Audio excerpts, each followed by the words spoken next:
For those of you that might know me, I'm Josué Marcelino Molina. As Matt mentioned, sorry. As Matt mentioned, I'm really horrible at showcasing my own work. So today I'm going to be walking you through my methodology. But first of all, my practice, I like to call it no-fi or no fidelity, which is the riff on hi-fi or lo-fi, if there's any audiophiles out there. And then this is how I define no-fi. It really stems from wabi-sabi.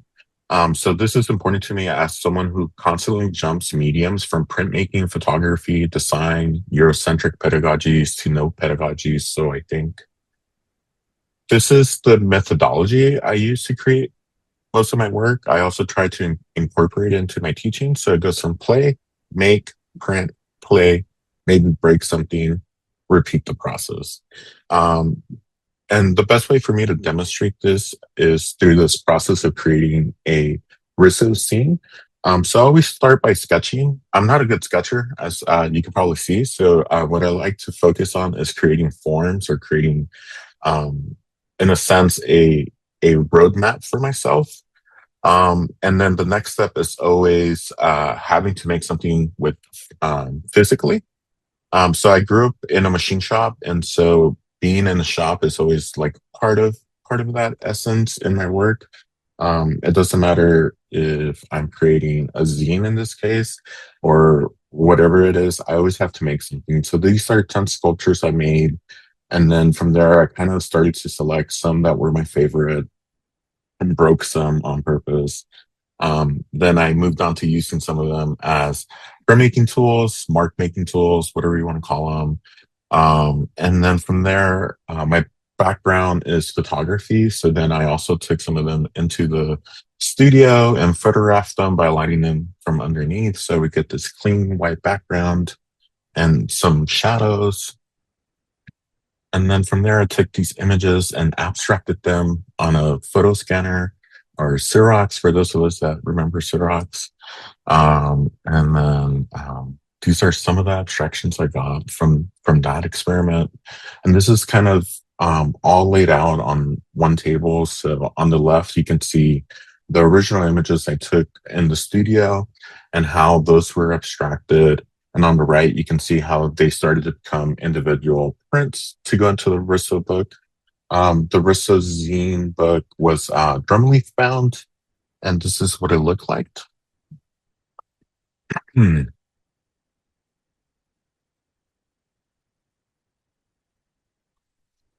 So, gonna jump ahead here. The next thing I'm going to be talking about is my work as an educator at Architect Press. I'm very lucky that I get to teach at the same place I learned how to do letterpress. We're very lucky. We have about a little bit over 2,500 cases of type. We have 7 Vandercook 4s, and in total, we have about 18 presses. And then this work is a spread from a book that we made called Abbreviations, Initials, and Acronyms, or AINA. This particular student, Josh Steinmetz, had the acronym FEAR. And so I always like to start with a lot of dialogue, a lot of proofing, trying to figure things out on press. One of the things with so much type in our studio that we try to limit students is using digital typography, because it would be a shame not to use what's already in our studio. So we go through a lot of proofing. In this case, trying to figure out how to bring my playfulness and my own work back into the classroom is always a difficult task. But in this case, with Josh, we were able to figure out we wanted a Vans shoe print. And obviously everyone would have been like, hey, just make a photopolymer, like it's fine.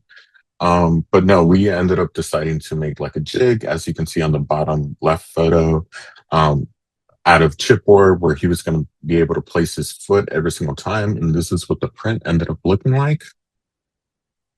Um, and so his acronym of FEAR meant fuck everything and run. And this is Josh in the back printing. And then, as you saw in the previous slide, we have this wall with different assignments or different prints that happen in the studio. So we're always in dialogue. We're always looking back at this inspiration wall for inspiration. And then this student was working on a project where she was making a poster about the invention of dynamite, and she needed a fuse. And so we were trying to figure out how we were going to get this fuse, and we were talking about vinyl carving and photopolymer. And we were both like, well, we could put rope on the press and letterpress rope because rope will smash on press, so it won't do anything to the printing drum. And then using three cheers press, the oscillator, we ended up just adding the right amount to create the light for the fuse, and then um, that worked out. Lastly, I'm going to talk about one of my letterpress projects. It's an older project, but I think it's one of the projects that it like sum up my practice a little bit. And so, like I mentioned previously, my background is primarily photography, and I found my way somehow to letterpress. But I even in the photo darkroom, I still play. So these are paintings that I did with chemistry in the traditional darkroom, called chemigrams. And then I also made photograms for this book. This book was done in collaboration with a poet named Gwen Murren. And so the cover was binary code, and the cover reads Snarm Vector. Um, and as you can see, some of the imagery I created here ended up as the background of the spreads.